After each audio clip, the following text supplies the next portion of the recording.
अच्छा, बेसिकली हम breast cancer को यहाँ पे स्टडी कर रहे थे कि मैं दोबारा से इसको रिपीट कर देती हूँ थोड़ा सा, कि ब्रेस्ट कैंसर हमारे पास एक ऐसा डिजीज है जिसमें हमारे पास जो सेल्स हैं ब्रेस्ट के अंदर, ठीक है, मोस्टली तो ये होता है कि सेल डिवाइड होते हैं, फिर आगे जो है वो फर्दर प्रोसीड होते हैं, ठीक है।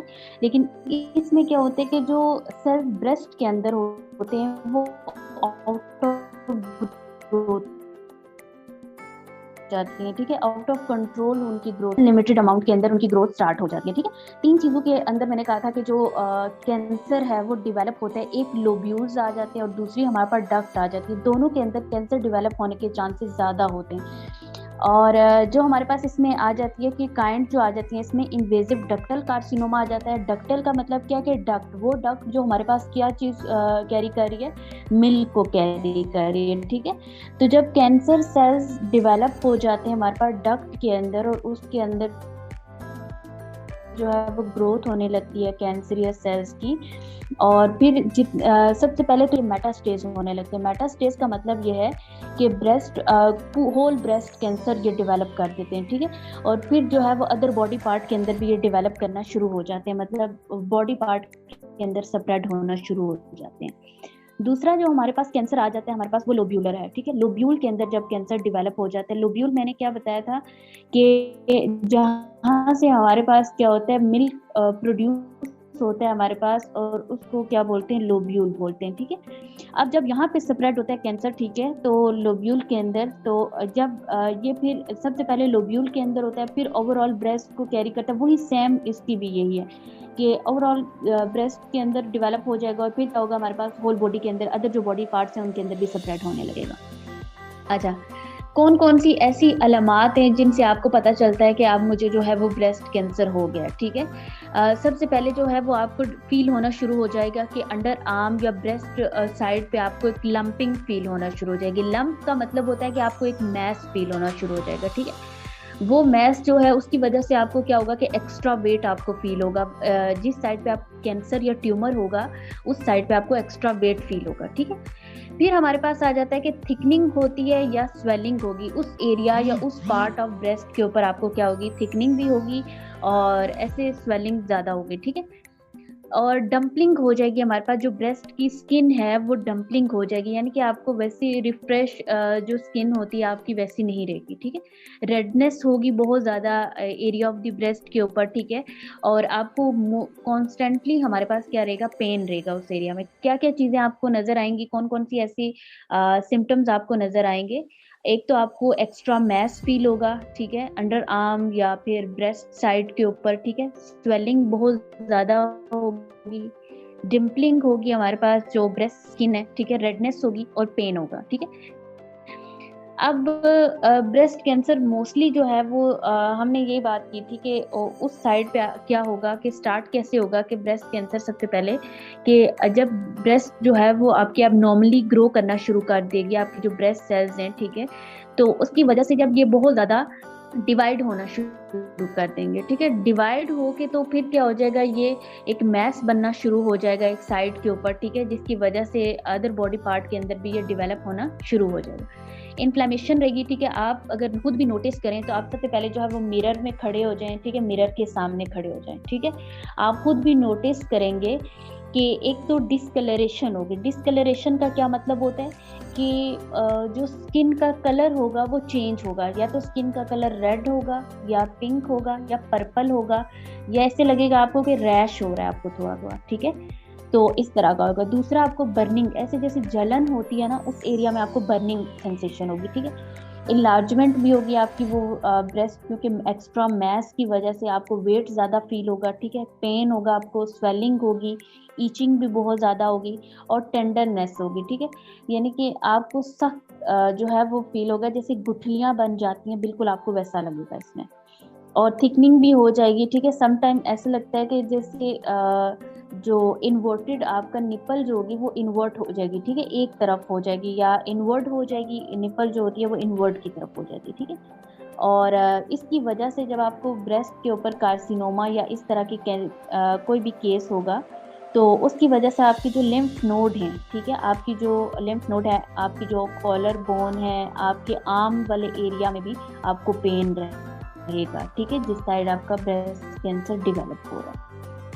अच्छा, हम जो है वो कैसे चेक कर सकते हैं अपने ब्रेस्ट कैंसर को घर में, ठीक है। तो मोस्टली जो है वो हम ऐसा होता है कि मिरर के सामने खड़े हो जाते हैं। इसका एक टेस्ट भी है, 4 फिंगर टेस्ट या 3 फिंगर टेस्ट किया जाता है। तो उससे जो है वो आप डेली बेस पे अपने घर में भी इसको वीकली, अगर आप स्क्रीनिंग के लिए हॉस्पिटल वगैरह में नहीं जा सकते हैं तो आप घर में भी इसको कर सकते हैं कि आप मिरर के सामने खड़े हो जाएं, ठीक है। आप अपनी स्किन का टेक्सचर देखें कि मेरी स्किन का कोई कलर चेंज तो नहीं हो रहा है, मुझे ईचिंग यानी कि हारिश तो नहीं हो रही है उस एरिया में, ठीक है, या स्किन का जो है वो पील ऑफ तो नहीं हो रही है, ठीक है। जितनी भी आप अपनी शेप को देखें, ठीक है, शेप जो चेंज नहीं हो रही है, जितनी भी केसेस हैं, अगर इनमें कोई चेंजिंग आ रही है तो इसका मतलब है कि आप early stage of breast cancer पे हैं। अगर आपको इनमें से कोई भी ऐसा फीचर अगर नजर आ रहा है, अपनी कोई भी ऐसा चेंज नजर आ रहा है, ठीक है, तो आपको ऐसा फील होगा कि आप जो है वो इस अभी स्टेज पे हैं, ब्रेस्ट कैंसर के अर्ली स्टेज पे, ठीक है। फिर इसके अलावा हमारे पास आ जाता है कौन कौन से ऐसे कॉजेज हैं जिनकी वजह से ब्रेस्ट कैंसर होता है। मोस्टली जो लोग एट द एज ऑफ 65 होते हैं उनको बहुत ज़्यादा होता है, ठीक है। जेनेटिक म्यूटेशन की वजह से ये बहुत ज़्यादा होता है, जीन्स में अगर कोई प्रॉब्लम है, ठीक है, उसकी वजह से। अगर कोई ऐसी हिस्ट्री रही है, हिस्ट्री का मतलब ये था कि अगर अम्मी को था, दादी नानी में से किसी को भी ब्रेस्ट कैंसर था या ओवरियन कैंसर है, तो आपको भी चांसेस हो सकते हैं, ठीक है। काइंडली आप अपना माइक म्यूट कर दें। तो अगर फैमिली में से किसी को भी ब्रेस्ट कैंसर था फ्यूचर में, ठीक है, पास्ट में, तो आपको भी फ्यूचर में होने के चांसेस हो सकते हैं, ठीक है। तो आपको अपनी स्क्रीनिंग जो है, अगर आपको थोड़ा सा भी कोई चेंज नजर आ रहा है, माइनर से भी अगर आपको चेंजिंग लग रही है कि इस तरह से टेक्सचर में, कलर में कोई चेंज आ रहा है, ठीक है, या आपको पेन हो रहा है उस एरिया के अंदर, या पस आ रही है, या कोई डिस्चार्ज वगैरह हो रहा है ब्लड का, या कोई मिल्की डिस्चार्ज हो रहा है, ठीक है, तो आपने फौरन से अपने डॉक्टर से कंसल्ट करना है, ठीक है। आपने जितनी भी उसके रिलेटेड जो भी आपकी डायग्नोसिस है वो आपने मस्ट करवानी है, ठीक है। आपने प्रॉपर स्क्रीनिंग जरूर करवानी है इस चीज़ की। फिर आप पर्सनल हिस्ट्री देखते हैं कि जो पीछे कोई ऐसी हिस्ट्री हुई हो, ठीक है, ब्रेस्ट कैंसर की या नॉन कैंसीरियस ब्रेस्ट डिजीजेस की हुई हो, ठीक है। फैमिली हिस्ट्री में भी आप देख सकते हैं, ठीक है, या प्रीवियस कोई आपने ऐसा ट्रीटमेंट लिया हो रेडिएशन थेरेपी का, या कोई ऐसी आपने एक्स्ट्रा डोज वगैरह ली हो ड्रग्स में, कुछ ऐसा लिया हो, ठीक है। तो ये सारी चीज़ें जो हैं वो आपने खुद नोट करनी है। आप घर में भी इस चीज़ को नोट कर सकते हैं। कौन कौन सी ऐसी चीज़ें हैं जिनको हम अवॉइड कर सकते हैं तो ब्रेस्ट कैंसर जो है उसको ठीक कर सकते हैं हम। होम रेमेडीज़ कोई ऐसी चीज़ें हैं जिनको हम अवॉइड कर सकते हैं और करनी भी चाहिए। अगर आपको लग रहा है कि आपको ब्रेस्ट कैंसर डायग्नोज हो चुका है, ठीक है, तो आपने ऐसी चीज़ों को अवॉइड करना है। सबसे पहले आपने अपना वेट जो है आपने उसको बैलेंस करना है, आपने अपना वेट जो है वो मेंटेन करना है, ठीक है। आपने फिजिकली एक्टिव रहना है, आपने एक्सरसाइजेस करनी है, ठीक है, जिसकी वजह से अगर आपका एक्स्ट्रा कोई भी फैट वगैरह है, ठीक है, तो वो भी रिड्यूस हो। इसके अलावा जो आपके कैंसीरियस सेल्स हैं, ठीक है, उनकी ज़्यादा ग्रोथ ना हो पाए। आपने एक्स्ट्रा जो फ्रूट और वेजिटेबल्स इनटेक करना है अपनी डाइट के अंदर, ज़्यादा से ज़्यादा इन चीज़ों को लेना है। जो लोग अल्कोहल वगैरह ज़्यादा लेते हैं या फिर स्मोकिंग जो लोग बहुत ज़्यादा करते हैं, ठीक है, तो अगर आपको ब्रेस्ट कैंसर डायग्नोज हो चुका है तो आपने इन चीज़ों को अवॉइड करना है, अल्कोहल एंड स्मोकिंग को, ठीक है, क्योंकि आपके अंदर ऑलरेडी जो हेल्दी सेल्स हैं वो बन नहीं रहे हैं, ठीक है। क्योंकि जितना भी ऐसा मोस्टली होता है जो कैंसर पेशेंट होते हैं उनको भूख बहुत ज़्यादा लगती है, ठीक है, वो क्यों होता है, और उनका वेट भी आपने देखा होगा कि बहुत कम होना शुरू हो जाता है और भूख उनको बहुत ज़्यादा लगती है। वो ये होता है कि जितना भी आप खाना खा रहे होते हैं ना, वो आपके हेल्दी सेल्स ले ही नहीं पाते हैं। क्यों? क्योंकि वो जो कैंसीरियस सेल्स होते हैं वो उनको जो है वो 3 टाइम मतलब एक्स्ट्रा वो लेते हैं, खाने में एनर्जी उनको चाहिए होती है और फिर वो डिवाइड होते हैं। तो जितना भी आप फूड इनटेक कर रहे होते हैं, जितनी भी एनर्जी होती है, आपका फूड होता है, जितना भी न्यूट्रिशन पोर्शन होता है, वो सारा कैंसीरियस सेल्स ले लेते हैं, ठीक है।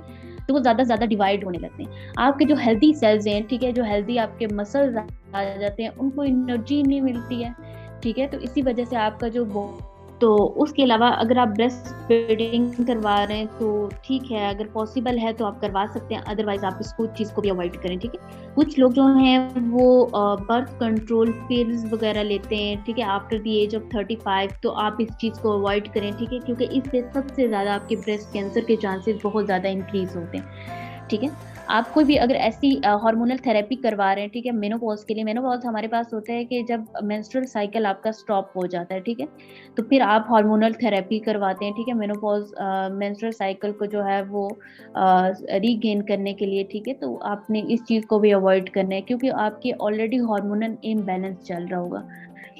उसके अलावा हमारे पास ये आ जाता है कि हम ट्रीटमेंट कैसे कर सकते हैं। बेसिकली जो कैंसर, ब्रेस्ट कैंसर की स्टेजेस हैं वो 4 आ जाती हैं, ठीक है।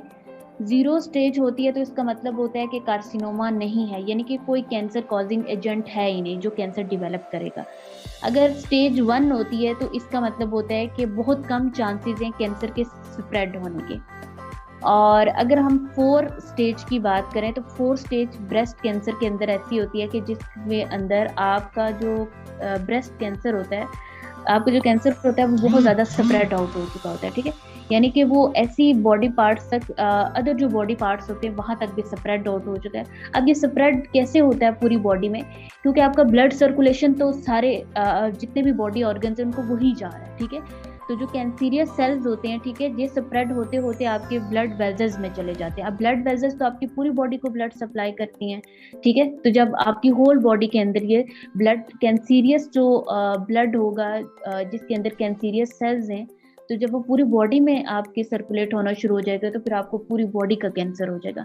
आप लोगों ने मोस्टली लोग ऐसे देखे होंगे कि जिनकी जो है अगर ब्रेस्ट रिमूव की जा रही है, ठीक है, और अगर उनका पूरी बॉडी के अंदर कैंसर फैल चुका है, ठीक है, तो उनकी लेग काट दी जाती हैं, एम्पुटेट कर दी जाती हैं। फिर अगर डॉक्टर को लगता है कि आप जो कैंसर है वो अपर बॉडी रीजन में भी है, तो आर्म जो है वो काट दी जाती है, बाजू काट दिए जाते हैं, ठीक है।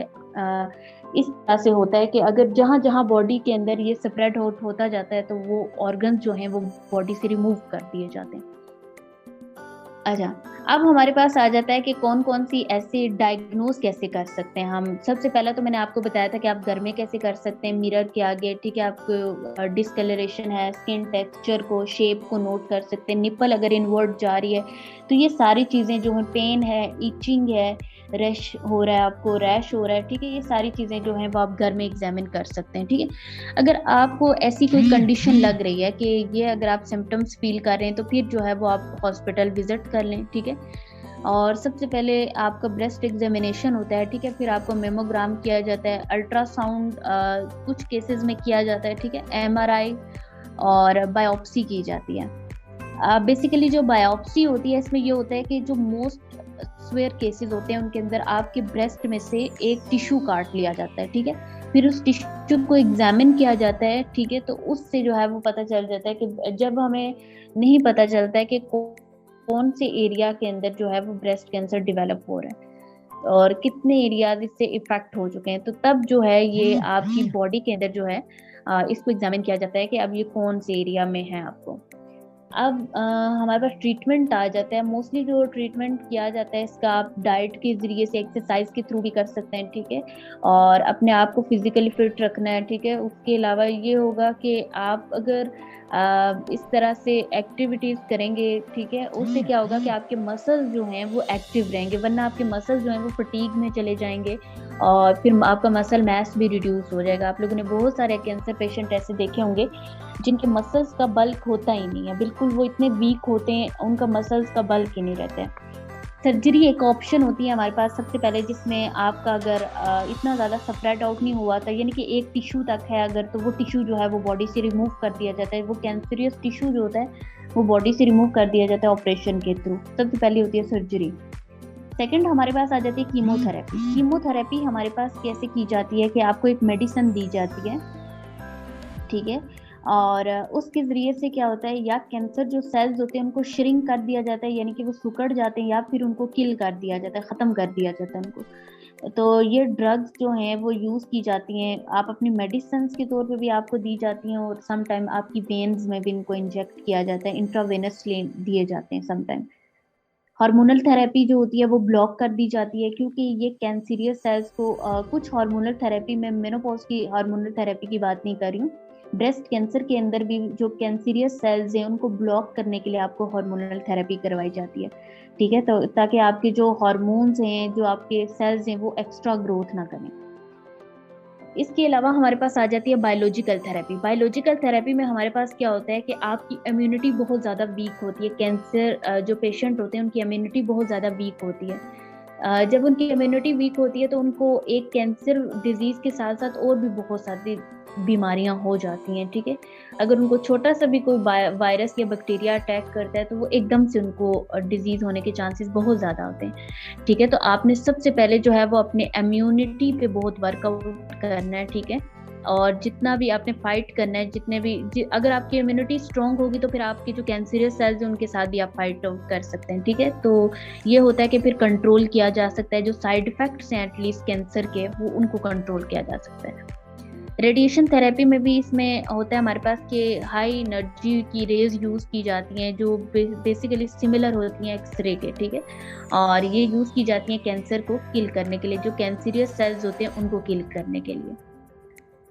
अब मोस्टली एक क्वेश्चन आता है कि हेयर लॉस क्यों होता है कैंसर के अंदर। जब आपकी कीमोथेरेपी की जाती है ना, तो उसमें हमारे पास ये होता है कि आपकी जो कीमोथेरेपी होती है आपकी, वो क्या करती है कि टारगेट करती है जितने भी आपके ग्रोइंग सेल्स होते हैं और आपकी डैमेज कर देती है जो आपके हेयर फॉलिकल्स होते हैं। हेयर फॉलिकल्स हमारे पास वो चीज़ें होती हैं जहाँ से आपके हेयर्स की जो रूट्स हैं वो बाहर की तरफ निकलती हैं, आपके हेयर जो हैं वो ग्रो करते हैं, उनको नरिशमेंट मिलती है, तो आपके जो बाल होते हैं वो बाहर आते हैं, ठीक है।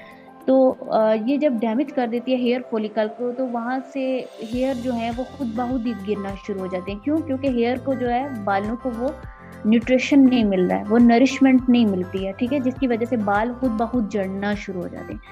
तो इस रेडिएशन थेरेपी की वजह से हेयर लॉस बहुत ज़्यादा होता है। और मोस्टली जो नेक कैंसर होते हैं और हेड कैंसर होते हैं, जब उनमें भी कीमो की जाती है तो उसकी वजह से भी आपका हेयर लॉस हो जाता है। तो इसलिए कहा जाता है कि आप अपने हेयर्स को जो है वो आप रिमूव कर दें, ताकि इससे ज़्यादा डैमेज ना हो। मोस्ट कॉमनली जो अक्टूबर का मंथ होता है हमारे पास, वो कैंसर अवेयरनेस मंथ होता है हमारे पास, और 1 में से 8 वुमेन अब ऐसी हैं जिनको ब्रेस्ट कैंसर डायग्नोस हो चुका है, ठीक है। और हर 4 मिनट के अंदर जो वुमेन्स हैं उनको डायग्नोस हो रहा है ब्रेस्ट कैंसर, ठीक है।